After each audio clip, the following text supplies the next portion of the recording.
Guys, what did you decide to ignore because you really wanted to fuck? She stole my wallet after our first time together. There were $200 in it. The sex was so good that I decided to just hide my wallet and valuables when we met a couple more times. She was crazy when we were making out at a party. She immediately said, "Everyone says I'm crazy, but it's not true." Practice showed that she lied. My last girlfriend told me she liked holding a knife to her ex's throat while he was sleeping. She fantasized about murder and wanted to see what it was like. She showed up at my place uninvited and without warning. She was a friend of my friend and, from general conversations, roughly knew where I lived. It didn't occur to me to ask how she found out my house and apartment number when she showed up. That's the last thing on your mind when you wake up to a cute girl knocking on your door at 2 in the morning. We dated for a few months. At first, her nighttime visits seemed sweet to me, but then I realized she was just a stalker. Lesson learned, now I use pseudonyms in someone else's apartment when meeting someone for sex. She tried to stab me with a knife. I'm almost 2 meters tall and weigh about 120 kilograms. She was 40 kilograms and 2 heads shorter than me.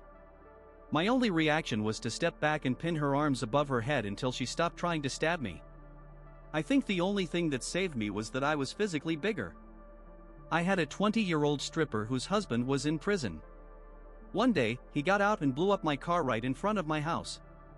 This was in 1999. Her name was Alice, and yes, that's her real name.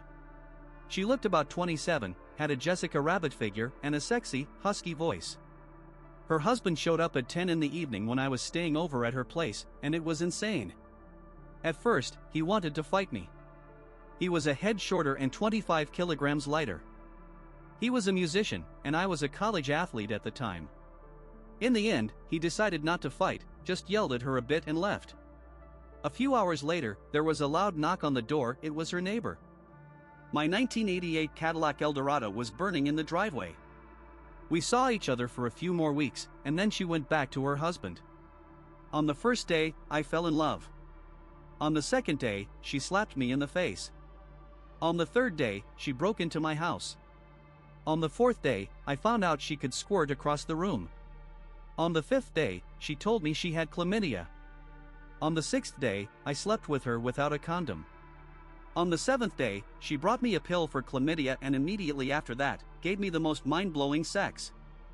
On the eighth day and beyond, I ignored all her calls and only read her messages. I'm surprised she hasn't burned my house down yet. She said Lego Bionicle was stupid. I ignored such vile blasphemy because she was insanely hot. I was with a girl from Washington who was obsessed with SpongeBob. That's cool, I like it too, but she was super obsessed with SpongeBob. Pillows, posters, stuffed toys everywhere. When we were having sex, she made me laugh like SpongeBob to get her to climax. I met a girl on a bus. On our first date, she told me her father was always nearby. She said she could see him sitting next to me. I thought she was joking or using a metaphor, like he's always watching over her, but she specifically pointed to the seat where he was supposedly sitting, even though her father was alive and well. Then we had a 2-year relationship where a lot of weird things happened. English wasn't her native language, unlike me, but we communicated in English.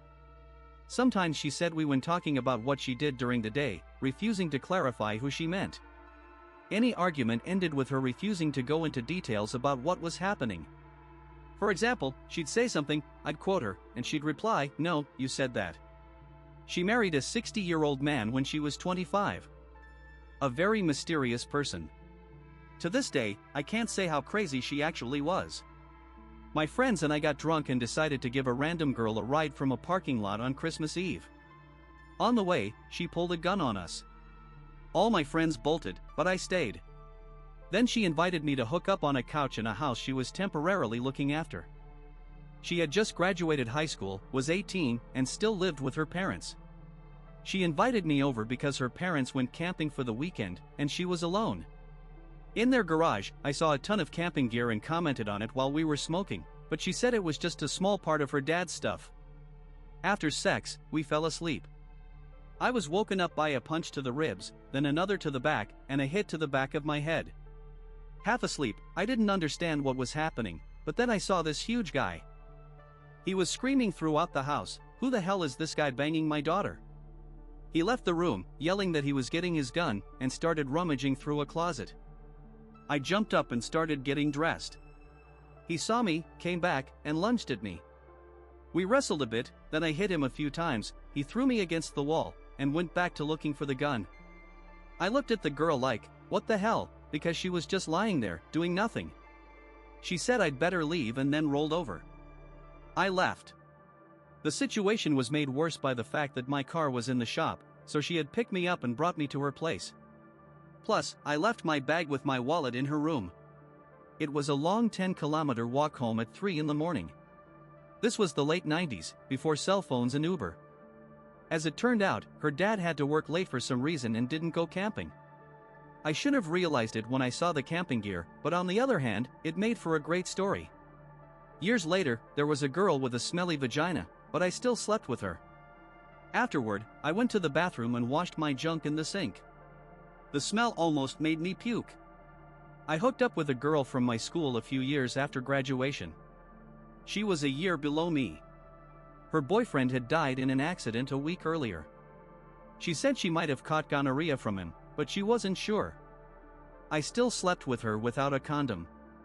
Luckily, neither of us got infected, but it was still stupid of me to sleep with someone who says, I might have gonorrhea. At the time, I was in a dry spell. Another time, we went to her place after a bar, and her dog had crapped in the middle of the living room. She picked it up with her bare hands and threw it out the window. That reminded me of when my brother and I were at a traffic light, watching a woman across the street. She was talking on the phone, her hair tucked under a net, wearing pajamas, and walking a small dog. The dog pooped on the sidewalk near a trash can. She took off the mask she was wearing, used it to pick up the fresh pile of poop, threw it in the trash, and then put the mask back on her face. The side that touched the poop was against her skin and mouth. I've never been so disgusted and could hardly believe it if I hadn't seen it with my own eyes. We were both practically screaming in revulsion. My favorite story, I went to her place, and it was a complete dump. Seriously, piles of trash, clothes, dishes, books, and so on everywhere. The couch looked like it was dragged in from a landfill. Luckily, I have no sense of smell, and I was feeling pretty low at the time, so I didn't mind any chance for sex. Then I heard the sound of small animals scurrying. I looked, and she had a huge cage full of mice and rats, floor to ceiling.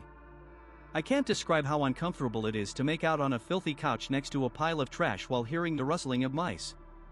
The sex was amazing, but I just couldn't deal with the environment. She was a grad student or something and kept lab mice that had been decommissioned. Still, clean your damn house. There were more cases than I'd like to admit. Probably the worst was the night my ex moved out. I was desperately trying to pick up literally anyone at a bar. In the end, I brought home a girl who was a couple of weight classes above me. She worked at a barbecue restaurant. She was the biggest girl I've ever slept with, but the weirdest and grossest part was that she smelled like barbecue mushroom sauce. She came to the bar straight from work. I thought it was just her clothes, but when she undressed in my bed, it still smelled like sauce. I was too drunk and heartbroken to care, so I went for it anyway.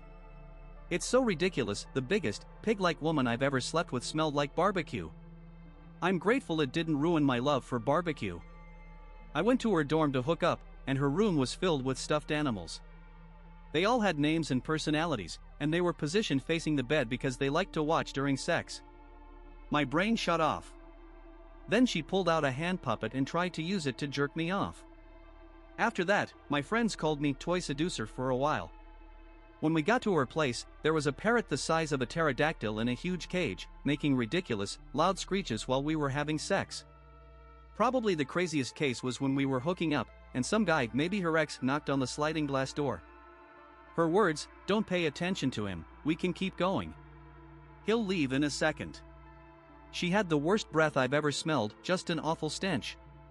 Despite it being my first time with her, the only positions I could use were ones where her mouth was as far from my nose as possible.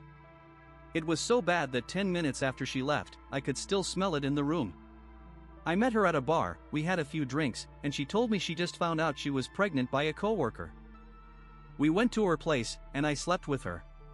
She said in another life she was a mermaid and sometimes felt her mermaid instincts. She had several mermaid tails she wore in the pool and did mermaid swims. She was batshit crazy, but she more than made up for it in bed. Good lord. Be sure to subscribe to our channel so you don't miss new, super interesting discussions. Become our patron via the link in the description and listen to our episodes in the background without ads or censorship. In the meantime, we suggest checking out our other videos.